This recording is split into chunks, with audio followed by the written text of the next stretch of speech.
उनका जो स्टेटस बदलना होता है ना, उसका समाज में एक अलग ही रुतबा है, वो है सरकारी नौकरी। मैं सही बात कर रहा हूँ, हाँ या ना?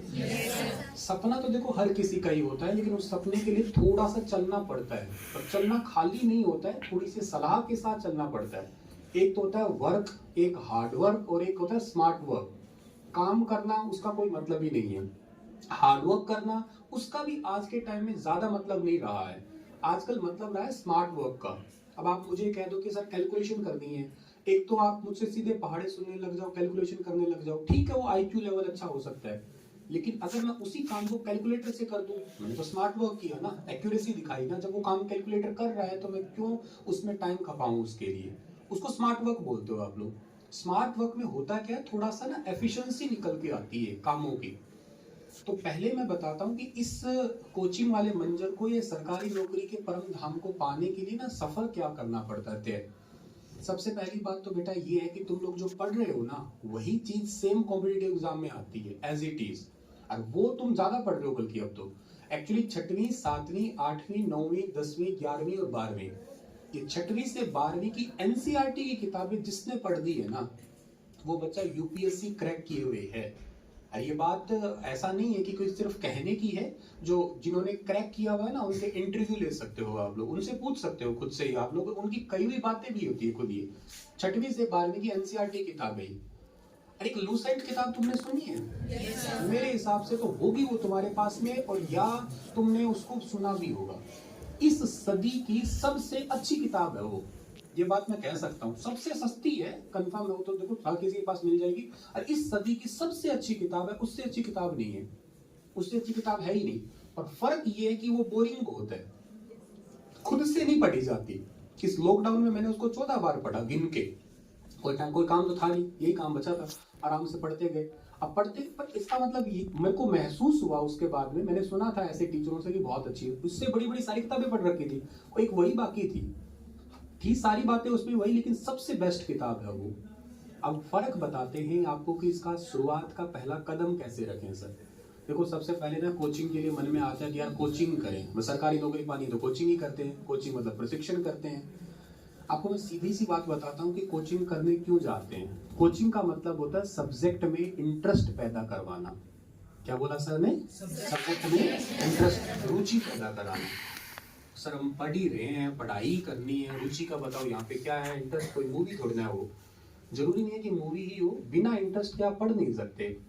क्यों नहीं पढ़ सकते सर? देखो मैं एक सब्जेक्ट पढ़ाता हूँ, मैं मान लेता हूँ कि तुम्हें मैं कंप्यूटर सब्जेक्ट पढ़ाऊँ, ठीक है। कंप्यूटर में मैंने सारी चीजें आपको बहुत अच्छे से पढ़ा दी, पेरिफेरल डिवाइस पढ़ा दिए, पोर्ट पढ़ा दिए, सीपीयू पढ़ा दिया, ओएसआई लेयर, टीसीपी आईपी, बहुत बढ़िया से खूब डिटेल पढ़ा दिया। पर पढ़ाया मैंने इतना गंदा मुंह बना के कि तुम्हारी सब्जेक्ट से नफरत हो गई। एक्चुअली सब्जेक्ट से नफरत क्यों हुई? क्योंकि तुम्हें बहुत बोरिंग तरीके से मैंने डिलीवर किया था उसको। अब आप कभी घर जाके उस सब्जेक्ट को पढ़ोगे क्या? हाथ ही नहीं लगाओगे कभी, क्योंकि आप उससे ना थोड़ा कनेक्टिविटी दूर करने लग जाओगे, आपकी कनेक्टिविटी नहीं होगी। लेकिन एक मैंने सब्जेक्ट को पढ़ाया इस तरीके से कि मेरे पढ़ाए हुए में से तो कुछ भी नहीं आया, और आपको मैंने सब्जेक्ट में रुचि पैदा करवा दी। बताओ घर जाके पढ़ोगे कि नहीं पढ़ोगे? हाँ या ना? घर जाके पढ़ोगे तो सिलेक्शन हो जाएगा, हाँ या ना? अल्टीमेटली सिलेक्शन तुम्हारे पढ़ने से ही होगा। अल्टीमेटली क्या है? सिलेक्शन तुम्हारे पढ़ने से होगा। ये तो कंफर्म सी बात है, खुद के पढ़ने से ही होगा, ठीक है ना? कोई सिलेक्शन इस दुनिया में नहीं करवा सकता। ये मैं बहुत स्पष्ट बातें किया करता हूँ, साधारण सी। कोचिंग में हूं मैं, और फिर भी मैं ये बात कह रहा हूं कि सिलेक्शन हम भी नहीं करवा सकते। सिलेक्शन कौन करवाएगा? तुम खुद ही करवाओगे। फिर हम कौन होते हैं सर जी? हम क्यों आए हैं, क्यों कोचिंग सेंटर का हिस्सा है? उसकी वजह है, जैसे मान लेते हैं कुछ गाड़ियां ना चालू नहीं होती, धक्का लगाना पड़ जाता है। धक्का लगाने के बाद में गाड़ी कहाँ रोकनी है, कहाँ ब्रेकर आएगा, कहाँ मोड़नी है, वो काम खुद का होगा, वो समझदार लोग कर पाते हैं। अदरवाइज कुछ लोग चालू करके उसको किसी में एक्सीडेंट करवा देते हैं, जिंदगी बर्बाद कर लेते हैं। मेरी बात को पकड़ रहे हो, हाँ या ना? बातें इधर उधर की कर रहा हूँ, पर मकसद जो है वो थोड़ा पकड़ने की कोशिश जरूर करना तुम लोग, ठीक है सर। अब पहला पड़ाव हमारा कोचिंग का क्यों आए? क्योंकि सब्जेक्ट में रुचि पैदा करनी थी, सब्जेक्ट में इंटरेस्ट लेना था। सब्जेक्ट में रुचि के साथ साथ प्रॉब्लम दूसरी ये भी है कि क्या नहीं पढ़ना ये भी बताना। क्या पढ़ना है तो सबको ही पता है भाई, ठीक है, हिस्ट्री आएगी, पॉलिटी आएगी, ज्योग्राफी आएगी, हम लोगों को इकोनॉमिक्स पढ़ना है, करंट अफेयर पढ़ना है, हरियाणा के लिए हरियाणा जीके पढ़ लेना है, मैथमेटिक्स पढ़ना है, रीजनिंग पढ़ लेना है, ये सब्जेक्ट इंग्लिश पढ़ लेना है, हिंदी पढ़ लेना, हो गए सारे सब्जेक्ट, यही है। सबको पता है यही पढ़ना है, तो मुद्दा ये है कि उसमें से टॉपिक क्या क्या पढ़े कि वही आते हैं। मेरा तो एक्सपीरियंस रहा है, तुम्हारा खुद का एक्सपीरियंस एक चीज कर लेना, डेमो लेके पिछले 10 साल के पेपर उठा लेना और 10 साल के पेपरों को देख लेना, तुम्हें मैक्सिमम चीजें रिपीट मिलेगी। क्यों सर? क्योंकि मैं एक अध्यापक हूँ, यहाँ पे भी अध्यापक होंगे। अब अगर हमें कोई कहे ना पेपर बनाने के लिए, तो हम कोशिश यही करते हैं कि जो पिछले बार दिया था ना उसमें से कुछ चीजें इंपॉर्टेंट उठाते हैं। बातें घुमा के बेशक दे दो, बात अलग है, ठीक है ना। इस बार ऐसे दी, इस बार थोड़ा इसको घुमा के दे दी, मुद्दा वही रहता है, टॉपिक वही रहता है फिर उसका।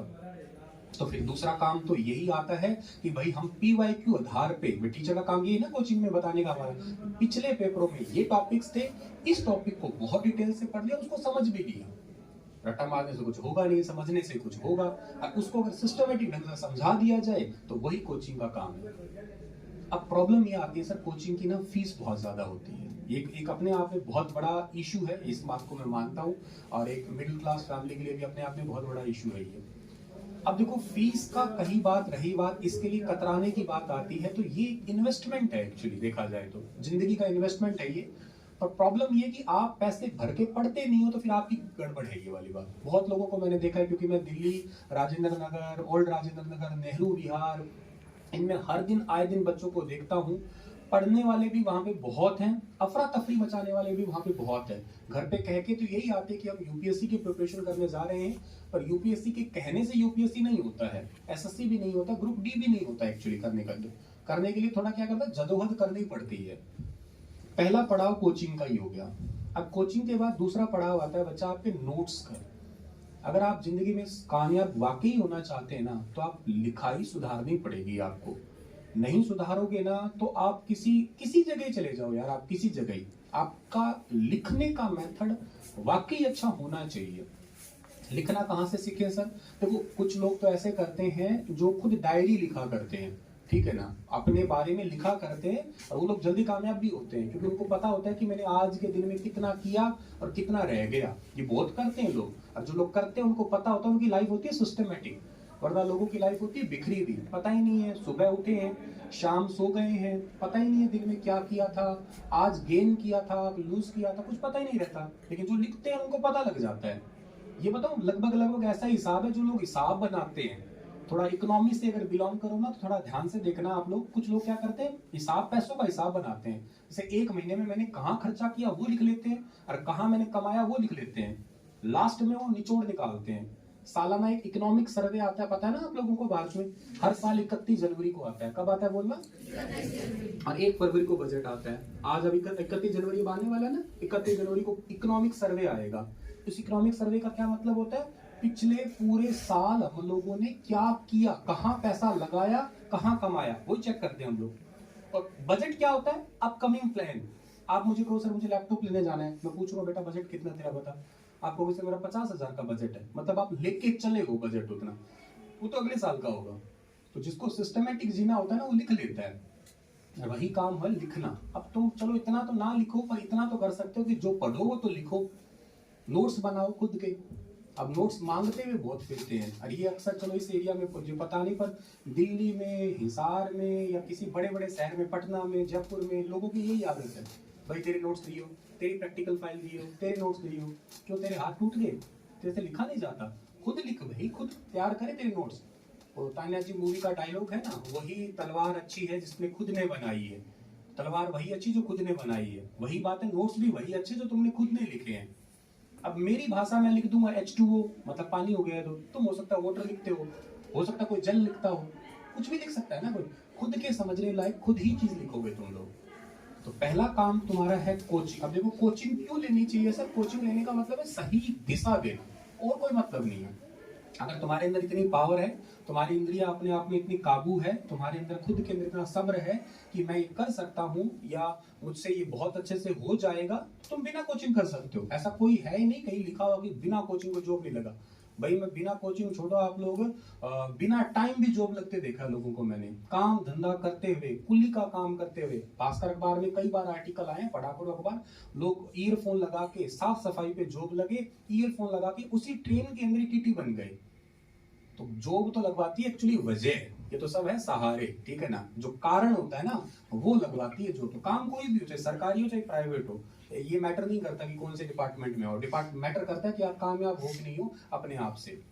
तो कोचिंग का पड़ाव कहाँ है, जरूरत है खुद से, लगता है कि मुझे सही डायरेक्शन में चाहिए सिस्टम। कुछ लोगों का होता है ना थोड़ा टाइम टेबल सेट सा नहीं होता है खुद से, इसलिए जिंदगी में 2-3 महीने की कोचिंग ले लो, उसके बाद में पढ़ना तो देखो खुद ही पड़ेगा, अल्टीमेट वही है, पर हाँ वो दिशा दे देते हैं, इतना ऐसा फर्क पड़ता है बस आपका। दूसरा, नोट्स बनाना पड़ेगा ही पड़ेगा। जो लिखने के आलसी हैं वो इस सेक्टर में जाए ही ना चाहे, लिखना पड़ेगा, नोट्स बनाने पड़ेंगे, सुंदर सुंदर लिखना पड़ेगा। साफ सफाई का बहुत मैटर है। अगर आप सिविल्स के बारे में सोचते हो, देखो मैं तुमसे पूछूंगा नहीं, क्योंकि कुछ चीजें राज है तो राज ही रहने देने चाहिए उन चीजों को। अरे बात मेरी थोड़ा ना गांठ बांध लेना, अपने राज किसी से शेयर भी मत करना कभी, अगर कामयाब होना है तो। राज सर जी हमारे पास कौन से पाकिस्तान अफगानिस्तान के बारे में जानकारी है? राज का मतलब ये कि तुम्हारी बातें किसी को करके दिखाओ, बिना करे बोल के कुछ नहीं होता। कह दो कि मैं ये बनना है, वो सारी खुशी बोल बोल में निकल जाएगी फिर तो। किसी को प्रेजेंट करके दिखाओ, हाँ ये मैं हूं, वही मौका है लाइफ का। मेरी बात समझ रहे हो, हाँ या ना? ठीक है फिर तो फिर क्या है आपका नोट्स। अच्छा, अगर सिविल्स के बारे में सोच रहे हो ना तो लिखना तो मैटर है, क्योंकि उसके बारे में मैं बताऊंगा कैसे एग्जाम होता है आपका। तीसरा पड़ाव आता है आपका, पहला काम हो गया कोचिंग का, दूसरा फिर हो गया नोट्स का, तीसरे पड़ाव पे फिर बात आती है आपकी स्टैंडर्ड बुक्स की।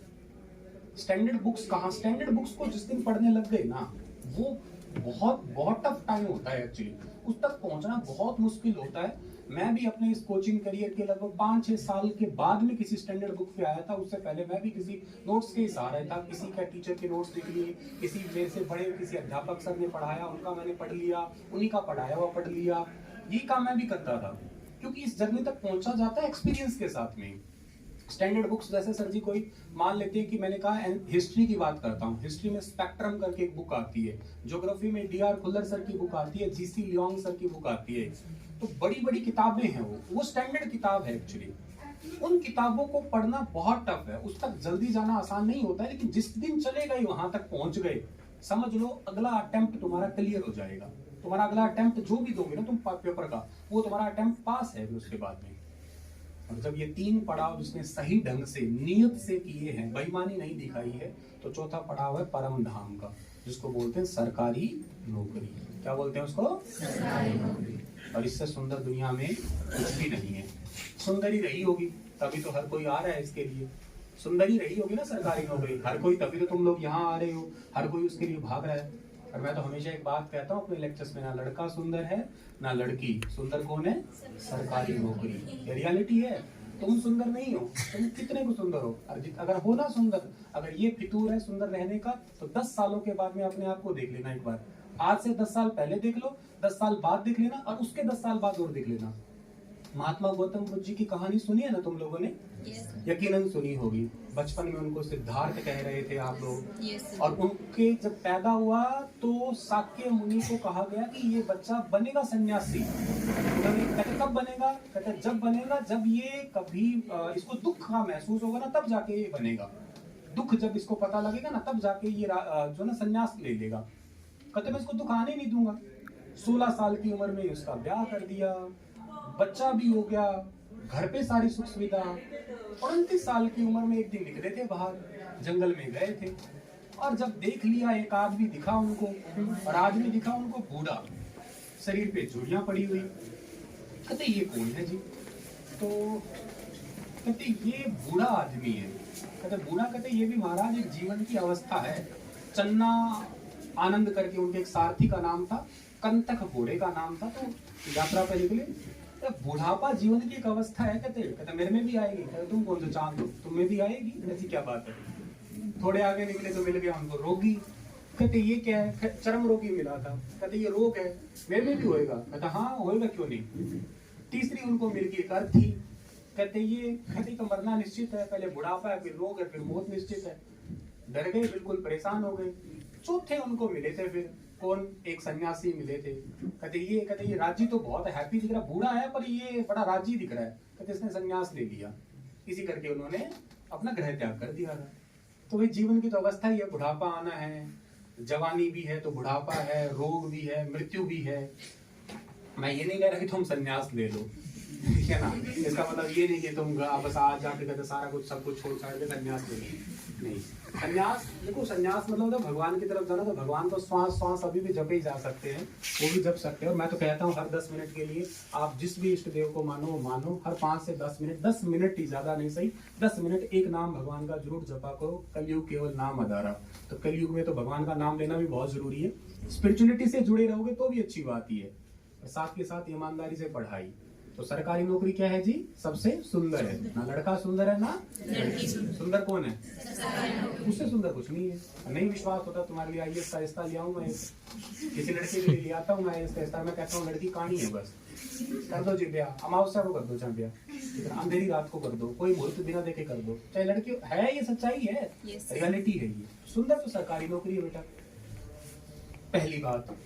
अब इस परम धाम के जाने के लिए रास्ते सर ने बताए हैं 3। पहला रास्ता कौन सा था? कोचिंग का।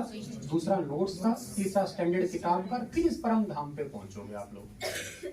पर ये सफर इतना छोटा, इतना आसान नहीं है जितना मैंने आसानी से 5 मिनट में इसको बता के पूरा कर दिया। इस सफर में अप्स एंड डाउन्स आने स्टार्ट हो जाते हैं। इस दुनिया में कोई इंसान ऐसा नहीं है जिसकी जिंदगी में डाउन्स ना आए, और कोई इंसान ऐसा नहीं है जिसकी जिंदगी में अप्स ना आए। मौका जिंदगी हर किसी को देती है एक बार के लिए। तो हर कोई निराश भी होता है, उदास भी होता है, डीमोटिवेट भी होते हैं। आज तो तुम सुन के यूं लग रहा है कि चीर देंगे, फाड़ देंगे, आग लगा देंगे, कल को खुद ही फटे मिलते हैं। जब सुनते हैं ये बातें तो महसूस होता है कि बस आज तो रॉकेट की तरह उड़ने ही वाले, छत फाड़ देंगे, आज तो सब कुछ कर देंगे। कल को ये महसूस होता है कि यार वो मजा नहीं आ रहा, चलो कर लेंगे बाद में कर लेंगे। इसका क्या सॉल्यूशन है सर कि ये परमानेंट एक ही जगह मोटिवेशन बना रहे?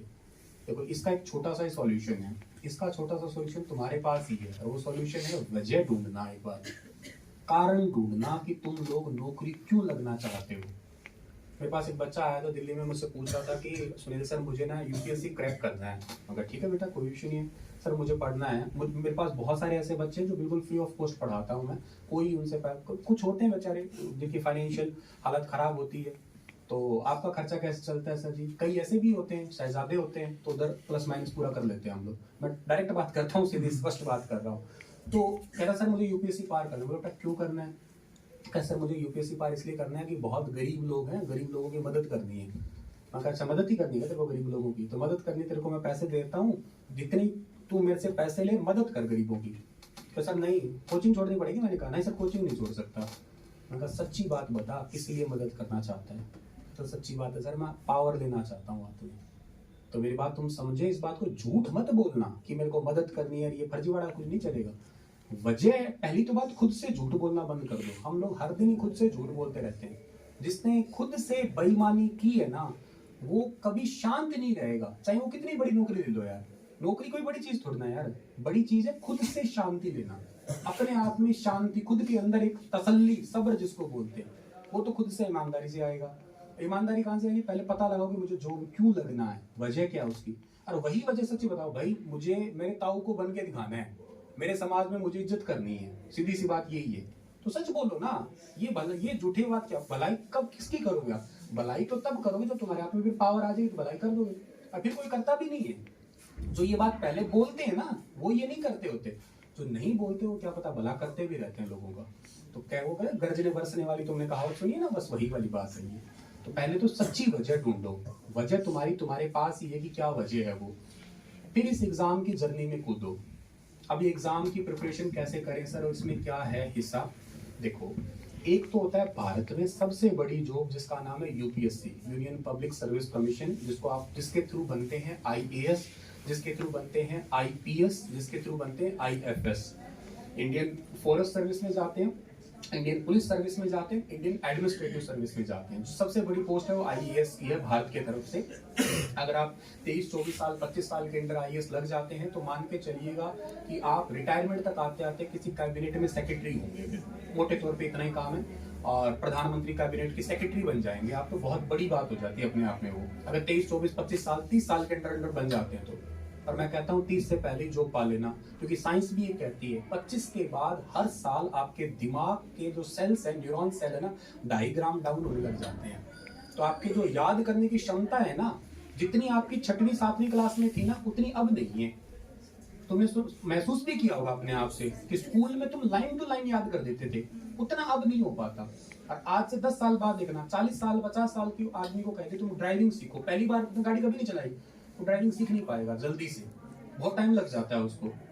नियम भी है 50 साल तक के बाद में जो है ना, अब अगर आप लाइसेंस बनवाते हो तो 50 साल तक का चलो है, 50 साल के ऊपर का लाइसेंस बनवाने में बड़ी प्रॉब्लम आती है, बहुत सारे पचड़े होते हैं इसके। सेफ्टी रूल्स आप पढ़ना कभी सड़क सुरक्षा के, तब आपको महसूस होगा ये, क्योंकि उम्र के साथ सारी चीजें होती है, शरीर भी तो साथ देना जरूरी होता है ना उन चीजों के लिए। आज शरीर साथ दे रहा है, आज वक्त भी है, आज घर वालों का थोड़ा थोड़ा देखो प्रेशर हर किसी के पास भी है, लेकिन वो प्रेशर थोड़े दिनों का ही रहे, वरना तो पूरी जिंदगी झेलना पड़ेगा, पूरी जिंदगी आटा चावल के भाव पूछते ही रह जाओगे, फिर तो कोई मतलब ही नहीं रहेगा इस चीज का। तो फायदा है कि अभी वक्त निकाल लो। तो यूपीएससी एक हो गया ये, हर राज्य के अंदर भी पोस्ट होती है, जैसे अपना राज्य हरियाणा है, हरियाणा राज्य में एचपीएससी एक बोर्ड है, इसको कहते हैं हरियाणा पब्लिक सर्विस कमीशन, और इसके थ्रू बनते हैं एचसीएस, जिसको बोलते हैं हरियाणा सिविल सर्विसेज, और उसमें पोस्ट होती है एसडीएम की, जो सबसे बड़ी पोस्ट है, राज्य स्तर पे कह सकते हो आप लोग, ठीक है ना। उसके अलावा भी पोस्ट है, जैसे ईओ बनते हैं, डिप आपके पंचायत ऑफिसर बनते हैं, पंचायत बीडीपीओ जिनको बोलते हैं, ब्लॉक डेवलपमेंट पंचायत ऑफिसर होते हैं, इलेक्शन तहसीलदार होते हैं, गजटेड कानूनगो तहसीलदार होते हैं, आपके ए क्लास तहसीलदार, ये पोस्ट सारी एचपीएससी करवाता है, सारी ग्रुप ए की जॉब है, सबसे ऊपर एचसीएस है, पर बाकी सारी पोस्ट और भी हैं ये। तो अच्छा, ये दो डिपार्टमेंट हो गए ग्रेजुएशन पे। तीसरा डिपार्टमेंट है एसएससी, एसएससी में सीजीएल देना पड़ता है आपको एक, इसको कंबाइंड ग्रेजुएट लेवल कहा करते हो आप लोग, सीजीएल। सीजीएल के तहत भी आपकी ग्रुप बी की पोस्ट लगती है, जिस किसी का पुलिस का ड्रेस पहनने का इच्छा होती है ना, वो जीएसटी इंस्पेक्टर बने, ड्रेस वैसा ही है पर भागादौड़ पुलिस वाली नहीं है, जीएसटी इंस्पेक्टर बनना।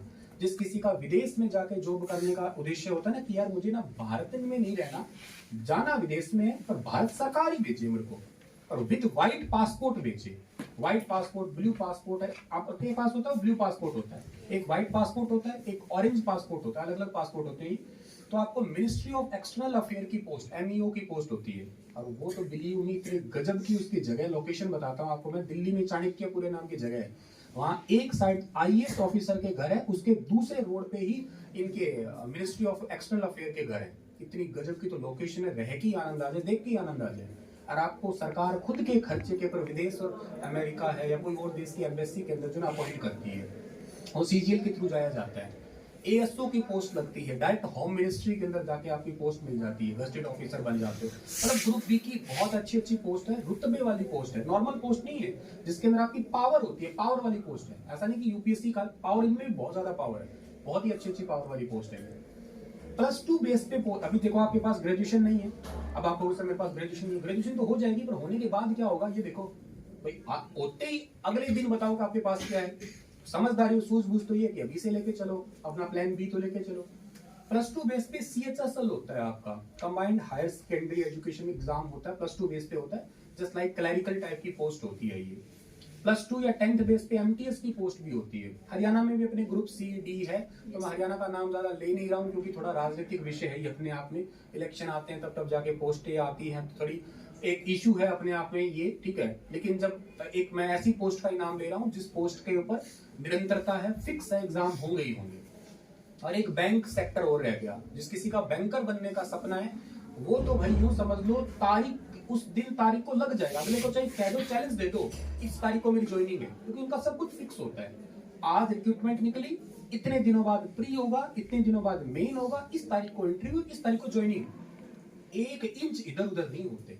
99% तो होता नहीं है, 1% तो कभी हो जाए, बात अलग है। बैंक में पोस्ट आती रहती है, चाहे एसबीआई हो, चाहे कैनरा बैंक हो, चाहे सीबीआई हो, आपका आईबीपीएस के थ्रू भी बहुत सारे और भी बैंक है, नैनीताल बैंक है, बहुत सारे बैंक है, बैंक ऑफ बड़ौदा, सब में आपकी पोस्ट आती रहती है।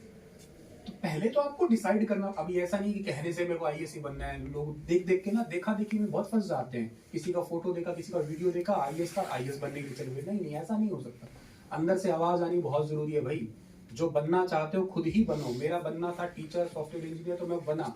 जिस काम में देखो आज बन जाओगे, कल को राजी नहीं रह पाओगे, फायदा क्या इस बात का। राजी रहना भी तो बहुत जरूरी है ना, अंदर से शांति, सब्र जिसको बोलते हैं। तो सब्र तब आएगा जब आप, मेरी बात समझ रहे हो, आया ना? तो सब्र तब आएगा जब आप अपने आप से ये बात सच्ची पे पहले ईमानदारी से डिसाइड करोगे। अरे डिसाइड एक पल में नहीं होता, इतनी चुटकियों में। आज से बल्कि 10 दिन 15 दिन भी लग सकते हैं इस चीज को डिसाइड करने में, और डिसाइड करवाने में भी मेंटरशिप की जरूरत पड़ जाती है। कि सर मेरा इंटरेस्ट ये है, मुझे जाना इसमें, किस में जाऊंगा जिसमें मेरी पूरा फ्यूचर उस पर डिसाइड। आप अपनी, आपका खानदान भी उसी पे निर्भर है, फिर आपका स्टेटस भी वही रहेगा ना, फिर आगे जाके देखा जाए तो। आज आप क्लर्क बनने की कोशिश कर रहे हो तो आपका जिंदगी में आपके पूरा परिवार आपका क्लर्क टाइप में ही रहेगा, समझिएगा। तो पहले तो डिसाइड करो कि मुझे बैंक में जाना है, कि मुझे एसएससी सेक्टर जाना है, कि मुझे सिविल सर्विसेज में जाना है। सिविल सर्विसेज अकेला हरियाणा नहीं, आप किसी राज्य का भी दे सकते हो, जनरल कैटेगरी में काउंट होगी, बस फर्क इतना ही पड़ेगा और कोई फर्क नहीं पड़ेगा। अपने पड़ोसी राज्य राजस्थान में आरएएस की पोस्ट निकलती है, पता होगा आपको, राजस्थान एडमिनिस्ट्रेटिव सर्विसेज की पोस्ट निकलती है, ठीक है ना, हर एक राज्य में निकलती है, तो आप किसी भी राज्य में दे सकते हो। जैसे क्या होता है, कुछ बच्चे डायरेक्ट सिविल्स नहीं कर पाते, तो क्या करते हैं, पहले छोटा पड़ाव करते हैं, किसी राज्य के अंदर एसडीएम अधिकारी बन जाते हैं, उसको रहते रहते फिर वो आईएएस की तरफ चले जाते हैं। पहला तो पड़ाव इधर है आपका। या आप चाहते हो कि भाई मुझे अभी इमीडिएट जॉब चाहिए, चाहिए ही चाहिए इमीडिएट, 10वीं बेस पे एमटीएस की तैयारी करके लग जाओ, ग्रुप डी में लग गए। अब छोटी है बड़ी है, देखो क्या है, बड़ी है छोटी, इसका मतलब तुम्हें तो जॉब चाहिए थी ना, सबसे छोटा पेपर उसी का ही था। अब मैंने लोगों को सफाई कर्मचारी बनते, मैंने अभी तुम्हें रेलवे वाला एग्जांपल दिया था, सफाई कर्मचारी था, कुल्ली था, और उसने ईयरफोन लगा के ये लेक्चर सुन सुन के और उसी ट्रेन में टीटी बन गया। तो वजह बनाती है यार नौकरी, तो मेरी बात समझ रहे हो ना, हाँ या ना? अगर तुम्हारे अंदर खुद के अंदर आग है, वजह है कि मुझे ये करना है, तो कर दोगे, वरना मेरे कहने से तो कोई नहीं करेगा। मेरे कहने से तो ये इफेक्ट रहेगा 15 मिनट, 20 मिनट, 1 घंटा, 2 दिन रह जाएगा, चलो अच्छे से। उसके बाद ये सारा इफेक्ट जो है डिम हो जाएगा, डिमिश हो जाएगा सारा इफेक्ट आपका। तो हाँ, बच्चा कोई कोमल नाम से लड़की है, कोई कौन है? आपके घर से मैसेज आया है, निकल जाओ, ओके सर, हाँ। तो मैं क्या कह रहा था कि पहले आप लोगों को क्या ढूंढना है, वजह ढूंढनी पड़ेगी। क्या ढूंढना है आप लोगों को? वजह। एक तो आप बेटा गोल डिसाइड कर लेना अपना कि मुझे क्या करना चाहिए, ठीक है ना, किस सेक्टर के अंदर जाना चाहिए मुझे। दूसरा सेक्टर, आप अपना गोल डिसाइड कर लो कि मुझे किस, मतलब क्या मेरा है जॉब लगना, कौन सी पोस्ट पे जाना है। फिर तीसरा काम आता है पढ़ने का थोड़ा सा नियम। मैं बड़ा इस मामले में डिसिप्लिन वाला इंसान हूँ। ऐसा नहीं कि कुछ लोग कहते हैं कि कहीं पे भी बैठ के पढ़ लो। हाँ, इस मामले में मैं कहता हूँ, कोई कहता है सर मैं कितनी देर पढ़ूं, तो मैं इस बात को बिल्कुल क्लियर कट कह देता हूँ कि मेरे पास टाइम बताने के लिए जवाब नहीं है। भगवान की भक्ति और पढ़ाई में कभी टाइम नहीं दिखा करते। जितना दिल करे ना उतनी देर पढ़ो, इतनी देर पढ़ो कि तुम्हें वक्त का पता ही ना लगे कितने घंटे बीत गए। उसमें मशगूल होकर पढ़ना है, एकदम डूब के पढ़ना है, कहने का मतलब सीधा सा उसका यही आता है आपका। तो टाइम की तो कोई ऐसा कुछ है नहीं उसके अंदर आपका लॉजिक यहाँ पे, लेकिन बैठने का बड़ा नियम है अपने आप में, जो ना बैठने का एक अपने आप का पूरा नियम है। और नियम इन द सेंस है, एक तो अपने घर में आप कुर्सी देखो सबके पास में है, और एक टेबल होगी कैसे भी करके, और एक छोटा सा अलग सी जगह होगी, रूम होगा। अलग रूम नहीं होगा तो घर में तोड़ी वाला कमरा तो होगा ही, ठीक है ना। तोड़ी वाले में डांगर थोड़ा ना हम, कोई बात नहीं, थोड़ी देर के लिए डांगर बन जाओ, बन ही जाओ। आज नहीं हो चमकते सितारे, कल चमकोगे तब अपने आप ही निकालेंगे तुम्हें दुनिया। आज तो नहीं हो कोई बात नहीं, कल तो चमक जाओगे। तो पहले स्ट्रगल तो करना पड़ेगा, बोल हाँ या ना। स्ट्रगल जिसने नहीं, तुम सोचते हो पक्की पकाई कुछ नहीं मिलेगा, जिसने मेहनत नहीं की उसको कुछ मिलेगा ही नहीं। अकेला रह के ही पढ़ सकते हो, क्योंकि मैं हर बार अपने लेक्चर्स में बात कहता हूँ, जिस वो मधुमक्खी कभी शहद इकट्ठा कर ही नहीं सकती जिसने घर नहीं छोड़ा हो। वो मधुमक्खी कभी शहद इकट्ठा कर ही नहीं सकती जिसने कभी भी जो है ना आपका शहद इकट्ठा, मतलब अपना छत्ते को नहीं छोड़ा हुआ आपका। भैया जो बच्चों को और बंद कर दो, ये बंद कर दो प्लीज, बंद कर दो, बस अब लोग नहीं आए कोई भी, बोल दो बस। अब आगे वीडियो बना के और बड़ा कर देना सर, डिस्टर्बेंस होता है।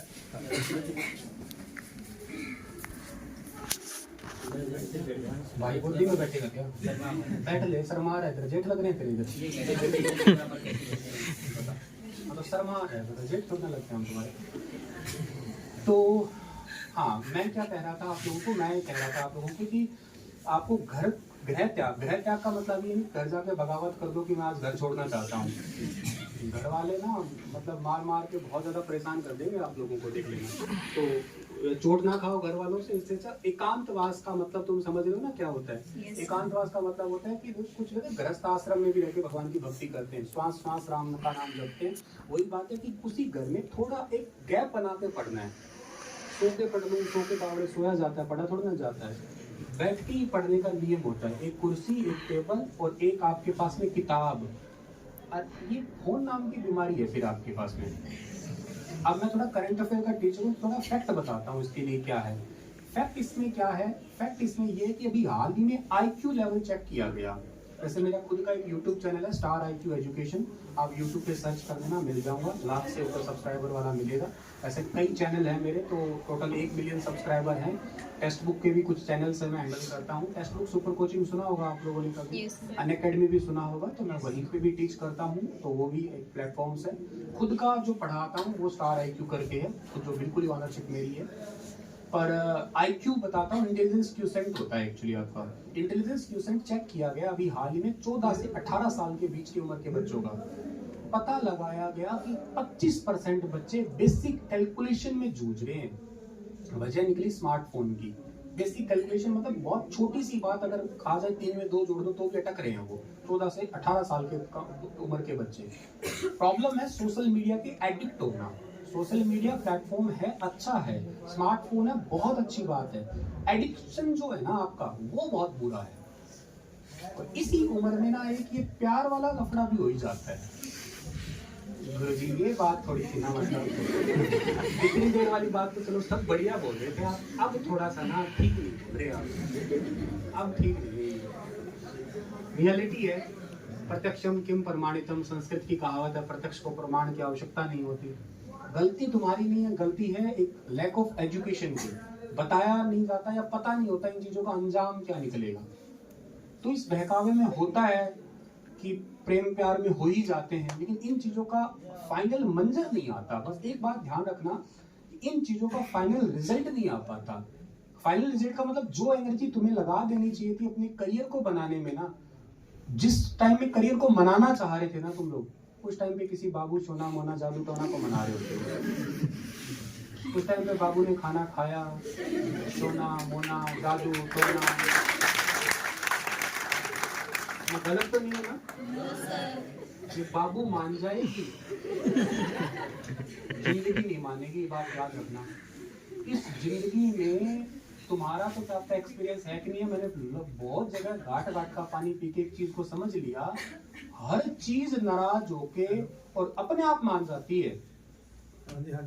साला एक करियर ही नहीं मानता। बस इस करियर एक बार नाराज हो गया ना, उसके बाद क्या तुम लोग SSC की बात बताता हूँ, रिजर्वेशन के बिना या और टोटल मतलब 30 साल की उम्र के बाद में फॉर्म भर के दिखा देना, भर पाओगे फॉर्म? उम्र निकल के कैसे भरोगे फॉर्म? भर नहीं पाओगे, फॉर्म ही नहीं भर पाओगे। एक एज क्राइटेरिया ना, उसके अंदर लिमिट होती है। जिंदगी नाराज होगी ना, दोबारा मानेगी नहीं। और ये एनर्जी तुम्हारे पास इतनी ज्यादा है जिसका अंत नहीं है, बहुत एनर्जी है, पर फर्क है कि उसको राइट डायरेक्शन में नहीं लग रही। क्यों नहीं लग रही? क्योंकि क्या है कि ये मनवा टिक नहीं रहा। अब लग रहा है कि ठीक बात है सर की, बाहर निकल के कहता है यार प्यार नाम की भी कोई चीज होती है, मोहब्बत भी कोई है, I love you so much, उसने इमोजी बना के भेज दिया, तुम वही लट्टू।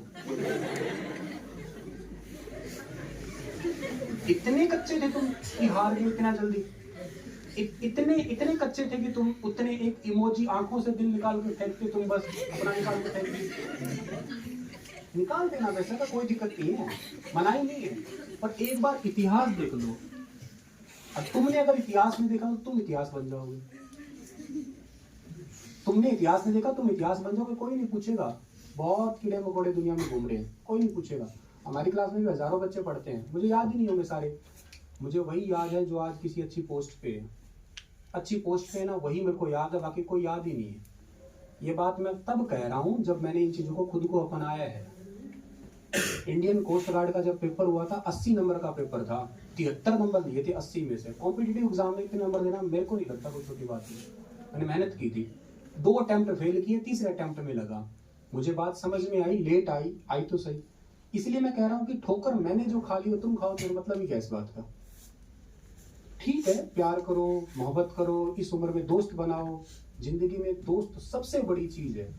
कभी तुम ना चाणक्य को जानते हो ना, चाणक्य, विष्णुगुप्त और कौटिल्य, उनके सप्तांगिक मार्ग है, 7 मार्ग का सप्तांगिक मार्ग। राजा अशोक का मौर्य काल पढ़ोगे ना कभी, उसमें आएगा सप्तांगिक मार्ग। सप्तांगिक मार्ग में 7वां मार्ग उन्होंने बताया, दोस्त को, मित्र को कान बताया उन्होंने।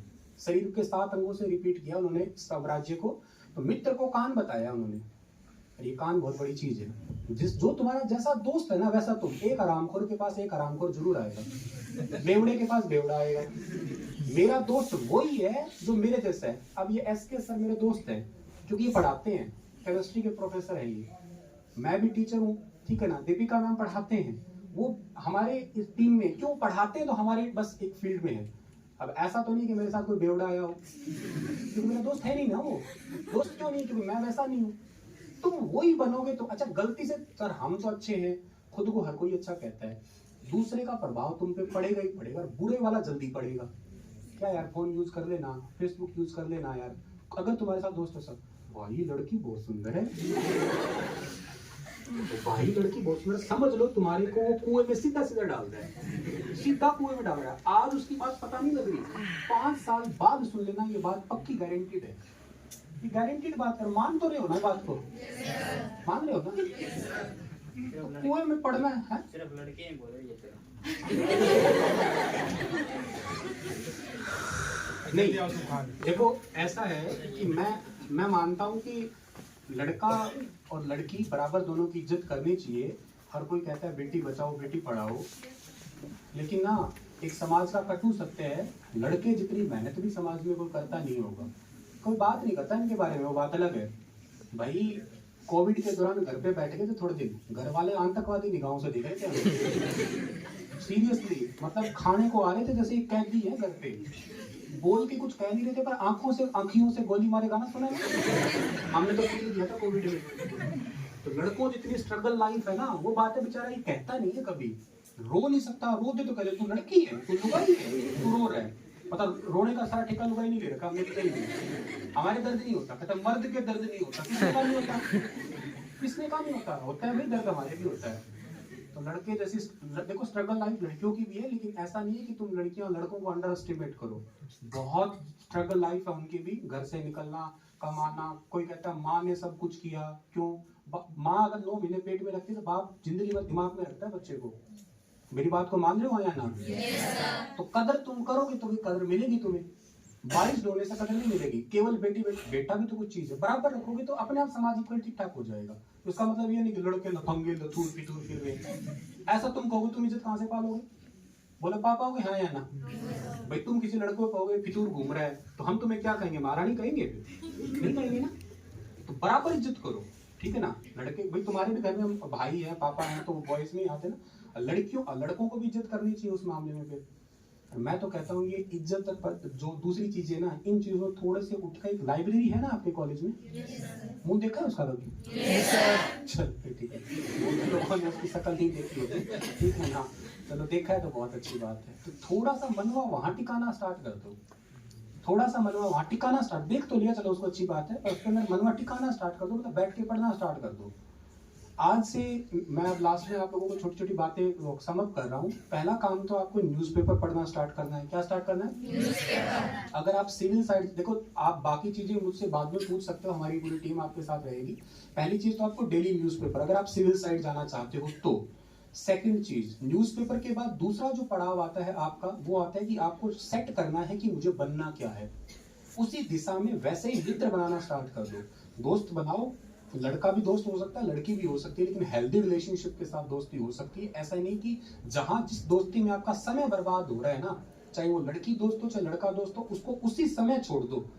अब बुरा लगेगा, 10 दिन के बाद में महसूस हो जाएगा कि हाँ तुम सच थे। जहां भी समय बर्बाद हो रहा है तुम्हारा, समझ जाओ कि तुम्हारी जिंदगी वहां पे लुट रही है। एक बार मना करना, ना करने की आदत सीख लोगे ना, मजा आ जाएगा जिंदगी में। एक बार मना करना सीख जाओ आप लोग। मेरे से पहली बार किसी ने मेरा मोटरसाइकिल मांगा, मैंने दे दिया। अच्छा, एक ने किसी ने उसको बिल्कुल कबाड़ा करके तोड़ के लाके दे दिया, उस टाइम पे मैंने मना करना नहीं सीखा। अब कोई मुझसे मेरे को साधन मांग लो, साथ कहता हूँ ना, अगला कहता है ये क्या हो गया, वो टाइट सर वाली ऐड आती है ना, चौंक गए, हाँ वही बड़ी बात। वो अगला ये मतलब होता नहीं है उसके अंदर, ठीक है ना, कि वो मना भी करेगा क्या। आप सीधा कहते हैं ना, मना, बुरा लगे तो लगे, ना कहना सीख जाओ, कामयाब हो जाओगे। अखबार, दूसरा गोल डिसाइड, तीसरा क्या है कि आपको गोल डिसाइड करना है खुद से। अगर सब्र है तो पढ़ो, वरना बहुत सारे कोचिंग इंस्टीट्यूट है, उनसे भी सिलेक्ट हो। हमारे पास में हमारा career launcher S Kumar sir आपको पूरा प्लान बताएंगे अभी लास्ट में कि कैसे कैसे आपको इसको ज्वाइन कर सकते हो, कैसे करना है आप लोगों को, ठीक है ना। अच्छा सर, इसके बाद का पड़ाव आपके पास में आता है ऑनलाइन एजुकेशन का। ये एक अपने आप में बहुत बड़ा चैलेंज है कि इस एजुकेशन को करें ना करें सर, क्योंकि मैं भी एक ऑनलाइन एजुकेशन का हिस्सा हूँ। सीखने को तो बहुत कुछ मिल सकता है ऑनलाइन, पर यूट्यूब पे ही पॉल्यूशन बहुत ज्यादा है। पॉल्यूशन किस प्रकार का सर? 15 मिनट तो सब्सक्राइब करो, लाइक करो, गाना करो, धुमगाना करो, यही स्टार्ट हो जाता है। फिर उसके बाद में वहां पे वो ज्यादा दिखाया जाता है जो दिख सकता है या जो ज्यादा इजी होता है। पेपर में आने वाले कोई जुगाड़ नहीं होते। पेपर में आने वाले जुगाड़ होते हैं बेटा कोर्स खरीद लो, यही कहा जाता है। फिर फाइनली कोर्स खरीद लो। फिर तो उस चीज से थोड़ा तुम समझदार हो, अपने आप समझ जाओगे कि किसको मुझे रखना चाहिए, किसको नहीं रखना चाहिए। फालतू की चीजों के नोटिफिकेशन आपको बर्बाद करते हैं, तो फालतू की चीजों को अनसब्सक्राइब करे रखो, ठीक है ना। फेसबुक, इंस्टाग्राम, इनको तो कसम खा लो कि मेरे को तब चलाना है जब मेरा कोई वाकई स्टेटस होगा। आसमान के सितारे देखने से कुछ नहीं होगा, कंधे के सितारे लेके आओ एक बार अपने, जीएसटी इंस्पेक्टर बन के गोल्डन कलर के 3 स्टार लगा के दिखाओ, तब तो आनंद आए, तब तो दुनिया को दिखाओ कि हाँ यार अब तो चलो सही है ये वाला। तो आसमान के सितारों से कुछ नहीं, कंधों के सितारे लाने पड़ेंगे, और तभी दिखाना, तभी स्टेटस लगाना, वरना क्या मुंह बांका करके स्टेटस लगा दिया, कौन पूछता है अपने को? बताओ, कोई मतलब है इस चीज का? हाँ या ना? स्टेटस है ही नहीं तो क्या स्टेटस लगा रहे हो? स्टेटस हो तो लगाओ ना। अरे बात समझ रहे हो? हाँ या ना? स्टेटस होगा तो लगा देना, जब तक है ही नहीं स्टेटस तो फिर क्या स्टेटस लगाना? तो स्टेटस बनाओ पहले, फिर स्टेटस लगाना। वरना तो ये पता है कंपनियों के खेल है, तुम उलझ रहे हो इनमें। तुम स्टेटस लगा रहे हो, लोग क्यों लगाया व्हाट्सएप पे स्टेटस वाला फंडा? यूट्यूब पे भी है, इंस्टा पे भी, हर जगह स्टेटस वाला क्यों है? 24 घंटे में डीएक्टिवेट क्यों होता है? ताकि तुम ज्यादा बार बार उनके पास आओ, रिटेंशन बढ़ता है। मैं एक सॉफ्टवेयर इंजीनियर के नाते बताता हूँ, इससे रिटेंशन बढ़ता है, इससे इनकम बढ़ती है उनकी। तुम इसको समझ रहे, लोगों कमाई कर रहे हो, बस बात खत्म। यूट्यूब पे तुम ज्यादा फर्जीवाड़े में चीज देखते हो, उनका पैसा बनता है। मैं एक यूट्यूबर हूँ, डॉलर में आते हैं भाई, हर महीने 26-22 तारीख को डॉलर में अकाउंट में आते हैं। तुम अगले की ऐड देख रहे हो, पैसा दे रहे हो उनको, करोड़ों में आता है पैसा, बता रहा हूँ, और तुम लोगों को यूं दे रहे हो। तुम क्यों बर्बाद कर रहे हो? उनका तो कमाई हो रही है, तुम क्यों तुम्हारा काम टाइम खराब कर रहे हो?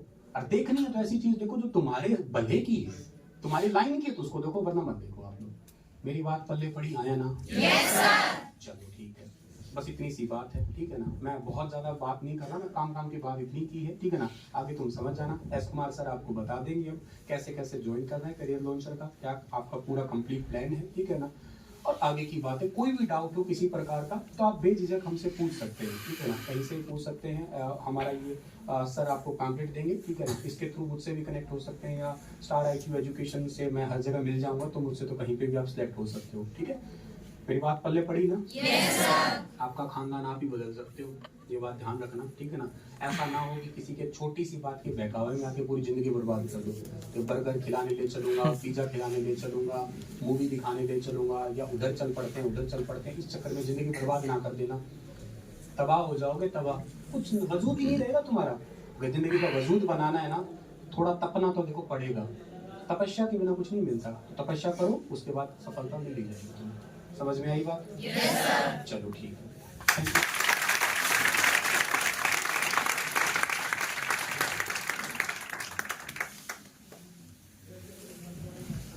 बच्चों, बहुत ही एनलाइटनिंग और इंसाइटफुल लेक्चर रहा होगा। मैं जनरली जब मनोविज्ञान की क्लास में बैठता हूँ तो कुछ मेरे बच्चे बैठे भी हुए शायद, या कुछ बदमाशी करने वाले बच्चे भी होते हैं, उनसे पूछता हूँ कि समझ में आया, तो जनरली मुझे जवाब देते हैं यस सर। ये वाली बात तो नहीं ना आपकी? या मैंने कहा तुमको समझ में कोई नहीं आया, ऐसे भी करते, ऐसा वाले तो नहीं ना आपका? सो थैंक यू सर, बहुत बढ़िया और ग्राउंड लेवल की बातें आपने बताई, जो बच्चों को मस्तिष्क के साथ साथ हृदय तक भी छू गई होंगी, है ना। क्योंकि लेक्चर्स तो बहुत सारे अवेलेबल होते हैं, बहुत सारी किताबें अवेलेबल हैं, बट जो बातें आपके जीवन से जुड़ी हुई होती हैं, वो बातें जनरली हमारे संवेगों को छू जाती हैं और लाइफ लॉन्ग वो हमारे साथ ट्रेवल करती हैं। बच्चों याद रखना कि जो इन्होंने सर ने बताया है केवल वो सुनने के लिए नहीं था, कि बहुत अच्छा आपको लगा, बड़े अच्छे इन्होंने स्टाइल से आपको हंसाया, बातें की नहीं, इसको आप आत्मसात कीजिए और जीवन में परिवर्तन लाइए। और इनकी बात को मैं दोहरा रहा हूँ, स्टार कंधे पर लाइए और अपने खानदान को बदलिए, ठीक है। सुनील साहब, बहुत बहुत धन्यवाद आपका इतना बढ़िया लेक्चर देने के लिए।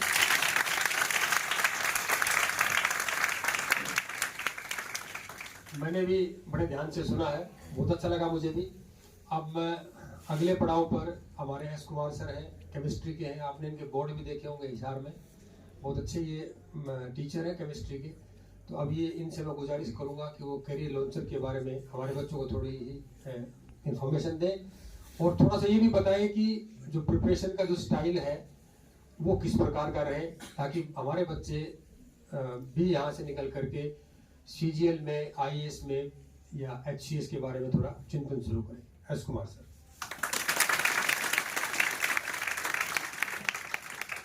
मैं इसके बारे में पहले वैसे कह देता हूँ, जब हम इत्तू से थे ना, इत्तू तो ही मानो, तब से पूरे हिसार में पढ़ाते आ रहे हैं।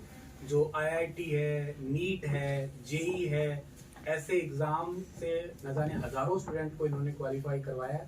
एक सेंटर में हिसार में रैंकर चॉइस है, ये करियर लॉन्चर्स है, केमिस्ट्री हब है, तो सारे ये चलाते हैं, रन करते हैं। वो कहते हैं कि इनसे पढ़ना या इनसे सुनने का लॉजिक क्यों होगा, वो वजह है कि एक्सपीरियंस। वो तो आप हमारे पास आए हो एक्सपीरियंस की वजह से ना। तो इन्होंने कई जिंदगी के गड्ढे देखे हैं, कई जिंदगी के इन्होंने टीले देखे हैं, ऊंचाई भी देखी है, निचाई भी देखी है, और सीधे समतल रोड भी देखे हैं। उतने शायद मैं भी नहीं देख पाया अभी तक, पर तो मेरे ख्याल से वो ज़्यादा इनका आशीर्वाद सबसे ज़्यादा जरूरी है तुम्हारे लिए, ठीक है ना, क्योंकि बड़ों की ब्लेसिंग बहुत ज़्यादा जरूरी होती है। सर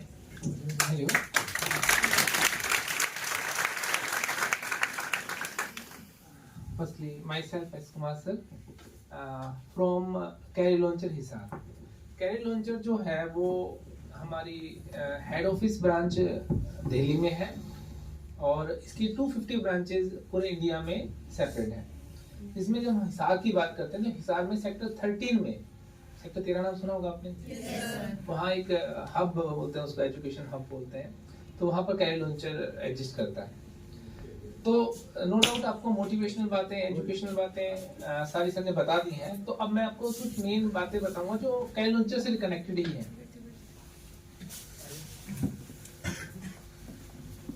तो कैरियर लॉन्चर में एक तो फर्स्टली ये NSS कैंप में सर ने हमें बुलाने का मेन जो वजह थी वो ये थी कि जो हमारी कोचिंग है, जो सर ने कहा था कि first part coaching is very very important, क्योंकि वो आपको ये बताएगा कि हमें क्या करना चाहिए, क्या नहीं करना चाहिए, कौन सा पार्ट हमें ज़्यादा स्ट्रॉन्ग करना चाहिए, कौन सा पार्ट एग्जाम में आएगा, उसके एक्सपर्ट्स हमारे पास हैं।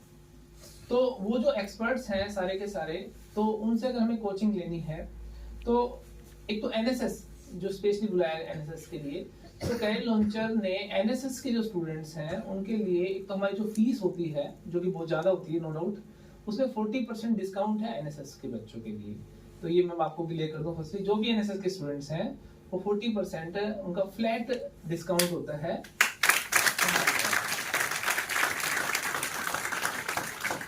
सेकेंडली सर किस चीज़ की कोचिंग देते हैं सर, कोचिंग तो बता दीजिए आप। तो कोचिंग है, देखो अभी बताया था ना सर ने, सबसे सुंदर क्या होती है, है ना, तो वो उस सुंदरता तक पहुंचाने का काम हम लोग करते हैं। तो जो सरकारी नौकरी के लिए number 1 SSC, CGL, HSSC, banking, और एक अभी ग्रेजुएशन के बाद आपका सिस्टम होता है प्राइवेट नौकरी की बात करता हूँ, कैट। जो कैट का एग्जाम होता है उससे हम MBA की प्रिपरेशन करते हैं, क्योंकि सरकारी नौकरियां भी हैं बट प्राइवेट नौकरी में बहुत स्कोप है। तो कैट के थ्रू हम MBA में जाते हैं, ठीक है, तो उसकी प्रिपरेशन भी हम लोग कराते हैं। और जो ये हमारा ना कॉम्बो पैक होता है, कई लोग SSC की तैयारी करने के लिए जाते हैं, कोई बैंकिंग के लिए जाता है, हमारा जो हमने कोर्स डिजाइन किया है वो इस तरीके से डिजाइन किया है कि आप जब ज्वाइन करेंगे तो सारे एग्जाम हम ऑटोमेटिकली आपको कवर करवाएंगे। जिन सुनील सर से अभी आप बात करते हैं, ये स्पेशली करंट अफेयर्स और जीके की क्लासेस भी लेते हैं। बाकी इनकी क्लासेस ये कैसे लेते हैं, तो आप स्टार IQ एजुकेशन पे आप YouTube पे सर्च कर लीजिएगा, सर की बहुत सारी क्लासेस लेक्चर्स आ जाएंगे। 4000 से ज्यादा लेक्चर मिल जाएंगे, 4000 लेक्चर तो सर ने YouTube पे डाल रखे हैं, तो वो आपको मिल जाएंगे। तो जैसे अभी आपके सामने जो सुनील सर के आपने वजह से एक तो ये मोटिवेशन था, जब लेक्चर सुनोगे तो और मजा आएगा। तो वैसे ही हमारी सारी की सारी फैकल्टीज बहुत स्ट्रॉन्ग है, बहुत अच्छे से नॉलेज रखते हैं। तो एक हमने अभी जो नेक्स्ट 28 को जो एग्जाम आ रहा है, 28 को हमने एक स्कॉलरशिप टेस्ट अनाउंस किया है, और उसमें हम 95% तक स्कॉलरशिप दे रहे हैं उन बच्चों के लिए जो NSS में नहीं है। उन्हें अपनी क्वालिटीज थोड़ी सी, NSS वालों ने तो क्वालिटी है ही, माइंड मत कीजिएगा, लेकिन उन्होंने बहुत टाइम लगा रखा है NSS के अंदर, है ना। और जो NSS में नहीं है, ठीक है, उनको जो उन्हें थोड़ा प्रूव करना पड़ेगा। तो 28 को हमने वो सारा का सारा प्लान कर रखा है। 28 संडे सेक्टर 13 में ये एग्जाम है, आप वहां पे आके इसको ज्वाइन कर सकते हैं। अब हम बात करते हैं ये तो मैंने आपकी बात की, अब आपके छोटे बहन भाई भी होंगे, है ना। अब जो हम आज प्रिपरेशन कर रहे हैं, ये प्रिपरेशन एक्चुअली बहुत पहले से स्टार्ट हो जाती है, बहुत पहले स्टार्ट हो जाती है। सर कब से स्टार्ट हो जाती है? 10th करते ही हमने सुना होगा medical, non medical, commerce and arts, you know. तो क्या medical, non medical, commerce, arts सुना ये है कि मेडिकल, नॉन मेडिकल वाले में स्कोप ज्यादा है? ऐसा कुछ नहीं है, सभी में स्कोप है। लेकिन मेडिकल, नॉन मेडिकल को इतना हाइप कर रखा है कि बस मेडिकल, नॉन मेडिकल में सब कुछ होता है, ऐसा नहीं है। आर्ट्स में, कॉमर्स में, सब चीजों में बहुत सारे ऑप्शन हैं। और हम +1 में ही बच्चों को हम प्रिपरेशन करवाते हैं। किसकी सर? नाम सुनिएगा ध्यान से, क्लैट सुना आपने? ये लॉ का होता है। 24 NLUs हैं इंडिया के अंदर, नेशनल लॉ यूनिवर्सिटी। अगर आप वहां से आप NLU से अगर हम लॉ करते हैं तो हमारे अंदर जो एक्सपोजर आएगा ना, वो इतना बढ़िया होगा कि हम एक बहुत अच्छे एडवोकेट होंगे। अभी जो इसार के जो CGM है ना, मिस्टर कंबोज, उनके बच्चे हमारे कोचिंग सेंटर में पढ़ते हैं। एक मिस्टर शहरावत हैं, उनके बच्चे भी हमारे पास कोचिंग सेंटर पे आते हैं पढ़ने के लिए। तो मैंने उनसे पूछा कि सर आप जज बन के बड़े, मतलब देखो जज है, CGM बहुत बड़ी चीज होती है, सभी जज के ऊपर होते हैं। मैंने उनसे बात की कि सर आपकी लाइफ तो बहुत अच्छी होगी, ये वो। तो सर इससे अच्छी लाइफ होती है एडवोकेट की, हमारी फिक्स सैलरी आती है। एडवोकेट का पास बहुत सारा पैसा होता है, बहुत सारा पैसा आता है। तो मैं चाहता हूँ मेरा बच्चा क्या बने? एडवोकेट बने। जज की बात नहीं कर रहे हो, एडवोकेट बने, ठीक है। तो बच्चे +1 में ही स्टार्ट कर देते हैं क्लैट की प्रिपरेशन, ठीक है। सेकंड होता है IPM। सर ये IPM क्या है? IM का सुना है? एक नाम सुना होता है हमने, IM अहमदाबाद, है ना, जनरली यही सुना होता है। अब इंडिया में बहुत जगह पे IM है, और अब IM से पहले MBA होती थी। अब इंडिया में जो अभी लेटेस्ट जो चेंजेस आए हैं, अब BBA भी होती है, BBA। हरियाणा को भी एक IM मिला है, उसका नाम है IM रोहतक। IIM रोहतक, रास्ते में जाते हैं ना, वो जेल आती है, दिल्ली जाते हैं तो रास्ते में, वो IM रोहतक। तो उसकी प्रिपरेशन भी +1 2 में स्टार्ट कर देते हैं। आपके काम की बात नहीं है, ये थोड़ी आपके छोटे बहन भाइयों की बात है। तो बच्चे 10th +1 +2 में ही ये चीज प्रिपरेशन करते हैं, IPM की प्रिपरेशन करते हैं, क्लैट की प्रिपरेशन करते हैं। अब आजकल CUT आ गया ना, अच्छी यूनिवर्सिटी में जाना है तो CUT की प्रिपरेशन करते हैं। आप लोग किसकी करोगे? CUT PG की करोगे आप प्रिपरेशन, नो डाउट, उसकी प्रिपरेशन भी हम करवाते हैं। तो नो डाउट मैं केमिस्ट्री टीचर हूँ, तो नीट की बात और IIT की वो तो है ही, साथ में कोई बात ही नहीं है, बट हम सभी चीजों की प्रिपरेशन करवाते हैं। और अभी हमने एक नया कोर्स भी डिजाइन और किया है, जिसमें हम 6th क्लास से बच्चों को वीकेंड बैच लेते हैं, जिसमें UPSC की प्रिपरेशन करवाते हैं। उसमें मेरा खुद का बच्चा ही पढ़ता है। हाँ, तो मतलब कैरियर लॉन्चर का मतलब है पैकेज ऑफ ऑल कोर्सेज, सारे कोर्सेज अवेलेबल है। मैंने अभी जो इन्फॉर्मेशन देनी थी वो दे दी। और लास्ट बात मैं बता रहा हूँ, यदि आप कंफ्यूज हैं तो आपको एक नंबर नोटिस बोर्ड पे लगेगा, अभी आप उस नोटिस बोर्ड पे आप टाइम लीजिए। आप कंफ्यूज हैं तो आपको कैसे कैरियर काउंसलिंग करनी है, आपको कैरियर में जाना है, आप कंफ्यूज हो चुके हैं, सर मेरे को नहीं समझ आ रहा, मैं इधर जाऊं, तो आप हमसे टाइम लीजिए, हम आपकी काउंसलिंग करेंगे। हम आपको सारे ऑप्शंस बताएंगे, आपको जज करेंगे, आपके IQ लेवल को जज करेंगे, और फिर आपको बताएंगे आपको ये करना चाहिए। हो सकता है कई बार ये काम करने में हमें 6 से 7 दिन भी लग जाते हैं, क्योंकि एक मीटिंग में हम आपको जान नहीं पाते हैं। जब आप 6 से 7 दिन तक हमारे साथ काम करते हैं तो हम कहते हैं हाँ आपके लिए ये बेहतर है। तो आपकी कैरियर काउंसलिंग है वो, उसके भी हमारे पास कोई चार्जेस नहीं है, हम वो भी करवाएंगे।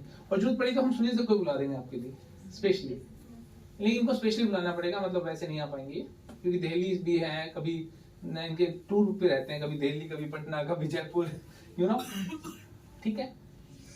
तो मेरी तरफ से ये आपके साथ रहेगी। और एक बात हमेशा ध्यान रखिएगा, लास्ट लाइन बताते हैं, मेरे टीचर ने मुझे बोली थी जब मैं +1 में था, इंडिया में थोड़ा लेवल चेंज हो गया, यू नो, मुझे 23 साल तो पढ़ाते हुए हो गए, 23 इयर्स। तो मेरे सर ने एक बात कही थी, वो इंग्लिश वाले सर बोलते थे, nothing is impossible in this world because impossible world says itself I am possible. तो इम्पॉसिबल तो कुछ नहीं है, हाँ वो सर वाली बात है, थोड़ा कुछ चीजों को छोड़ना पड़ेगा, है ना। और छोड़ना सिर्फ 2 चीजों को है मेरे हिसाब से, एक मोबाइल को, एक सोना मोना को, बस। और कोई चीज छोड़ने की जरूरत नहीं है, बाकी सब चीजें ओके हैं। टाइम आने पर वो चीजें भी ठीक होंगी, लेकिन इस समय ऐसा ही होगा। ठीक है, ओके, थैंक यू।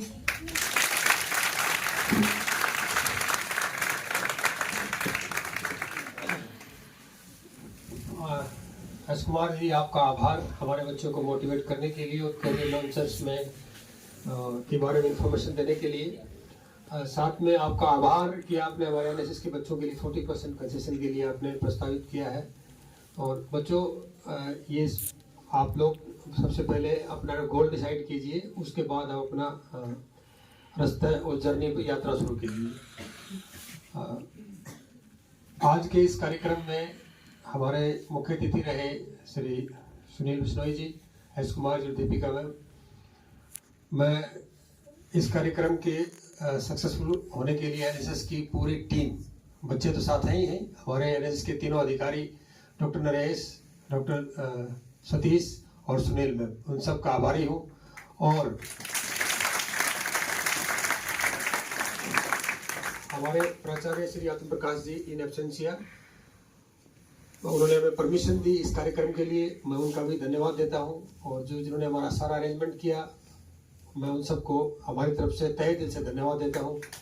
और अंतिम, वही प्रोग्राम प्लेसमेंट सेल की तरफ से था और एनएसएस वालों ने इसे लपक लिया।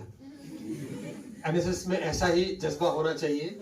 हाँ, जज्बा ऐसा ही होना चाहिए कि प्रोग्राम नहीं, आपको वो जो भी लपकने है, उस सुंदरी को भी लपकना है, इनकी भाषा में। हाँ, ठीक है। और अंत में हम कार्यक्रम के अंत में हमारे आज के जो अतिथि आए हैं, उनको एक प्रेम स्वरूप एक भेंट से इनको हम सम्मानित करना चाहेंगे। मैं इसके लिए हमारे एनएसएस के प्रभारी डॉक्टर नरेश, जो अभी हमारे पास है, उनको डेस्क पर बुलाना चाहूंगा। और डॉक्टर साहब, आपके एनएसएस में मुझे लगता है 2 लीडर्स भी होते हैं, एक गर्ल्स और एक बॉयज लीडर्स को भी आप बुलाइए, ताकि उनके हाथों से हम ये प्रेम उपहार उनको, हमारे अतिथि को दिलाएं। ये बॉयज में कौन है? बॉयज का लीडर कोई है? बॉयज के लीडर में आप आए सर, आइए। सुनील बिश्नोई जी आइए। पूरा भारत राममय हो गया है, तो हम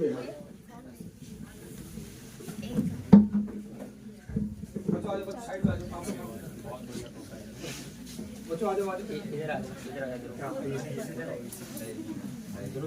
सामने होके अच्छी से फोटो ले।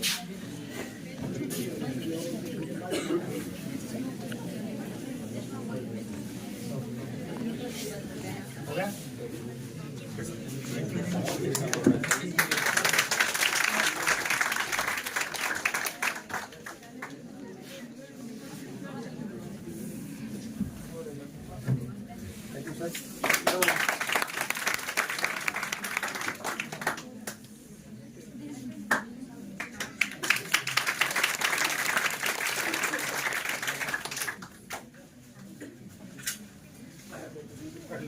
आशा है कि हम दोबारा, अगर आपकी हमें सुनील जी की, यश कुमार जी की या दीपिका मैम की आवश्यकता पड़ेगी, तो इस कार्यक्रम को हम चाहेंगे कि इसको हम थोड़े बड़े स्तर पर करें, ताकि केवल एनएसएस नहीं, हमारे पास 1700-1800 जो बच्चे हैं, उनमें से कम से कम 1000-1200 बच्चों को इनकी जो विशेषज्ञता है उसका इन्हें फायदा मिले। और आज के कार्यक्रम के लिए आप हमारे महाविद्यालय में आए, तो महाविद्यालय परिवार की तरफ से आप सबका बहुत बहुत धन्यवाद। बच्चों, आपका भी बहुत बहुत स्वागत। अब आप हमें, आपकी एक चीज मुझे बहुत अच्छी लगती है, आपकी एनएसएस की ताली है ना, मुझे बड़ी मीठी आवाज लगती है, जरा उसकी मुझे सुना दीजिए डॉक्यूमेंट्स में। बच्चों, NSS clap goes to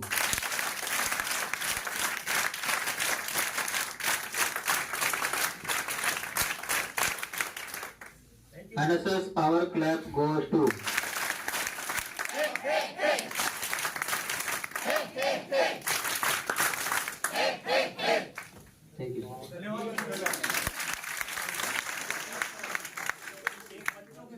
number note करता हूँ, तो मैं वो तुम्हारे साथ में देता हूँ। ठीक है,